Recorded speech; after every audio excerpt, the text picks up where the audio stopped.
Assalamualaikum warahmatullahi wabarakatuh. Perkenalkan, nama saya Siti Zainab. Saya Rizka Riani. Kami dari Stikes Horizon Karawang. Di sini kami akan melakukan penyuluhan tentang pemberian ASI eksklusif kepada ibu-ibu semua yang ada di sini. Baik, waktunya 30 menit kurang lebih ya Bu ya.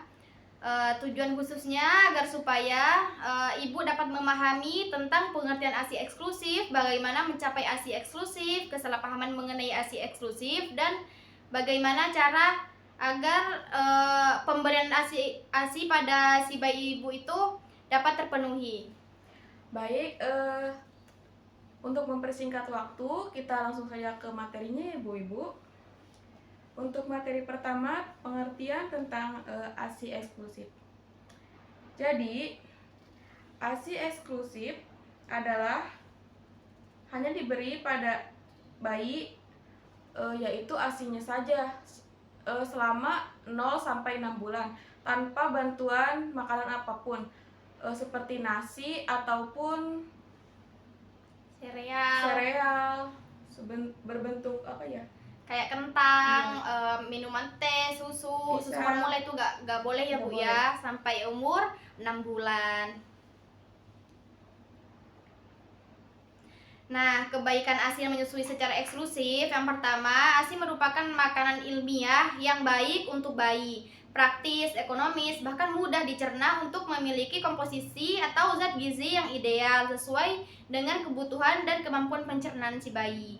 Nah, yang kedua, ada ASI mengandung laktosa yang lebih tinggi dibandingkan dengan susu buatan seperti susu formula. Yang ketiga, ASI mengandung zat pelindung, yaitu antibodi yang dapat melindungi bayi selama 5-6 bulan pertama seperti imunoglobin, lisosim, komplement C3 dan C4, antispilococcus, dan Vibridus lactoferrin. ASI tidak mengandung beta lactoglobulin yang dapat menyebabkan alergi pada bayi. Yang keenam, proses pemberian ASI dapat menjalin hubungan psikologis antara ibu dan bayi. Selain memberikan kebaikan bagi bayi menyusui, dengan bayi juga dapat memberikan keuntungan bagi ibunya. Nah, tadi juga dijelaskan ya tentang bisa untuk antibodi untuk bayi. Nah, itu tuh ASINya yang dinamakan kolostrum ya ibu-ibu. Jadi kolostrum itu ASI yang dari hari ke-0 sampai ke-3. Nah, itu tuh ASI kolostrum itu sangat baik bagi si bayinya untuk antibodinya, untuk pertahanannya agar tidak gampang sakit. Baik, manfaat ASI untuk bayi. Yang pertama, ASI merupakan metode pemberian makan ASI yang terbaik terutama pada bayi umur kurang dari 6 bulan. Selain juga bermanfaat bagi ibu, ASI mengandung semua zat gizi dan cairan yang dibutuhkan untuk memenuhi seluruh gizi pada bayi 0 sampai 6 bulan pertama kehidupannya. Nah, yang kedua, pada umur 6 bulan sampai 12 bulan, ASI masih merupakan makanan utama bayi karena mengandung lebih dari 60% kebutuhan bayi. Guna memenuhi semua kebutuhan bayi, perlu ditambah dengan makanan pendamping ASI seperti MPASI. Itu MPASI diberikan lebih dari 6 bulan.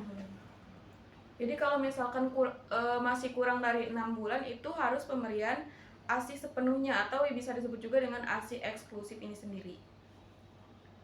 Nah, posisi bayi yang disarankan untuk memulai persiapan pemberian ASI dengan mengenakan pakaian yang sederhana pada bayi atau bahkan tidak mengenakan pakaian untuk meningkatkan kontak dengan ibunya.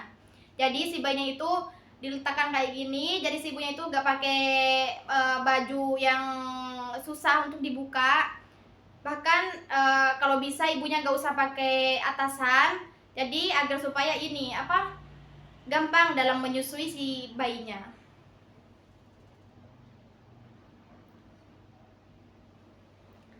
Nah, posisi tubuh bayi harus dalam keadaan tegak, lurus, menghadap tubuh ibu, jangan memutar leher bayi atau mencapai puting susu ibu. Jadi kalau menyusui itu jangan hanya putingnya doang, Tapi harus sampai harus ke areola. aerolanya juga harus dihisap oleh bayinya agar tidak lecet atau luka dah.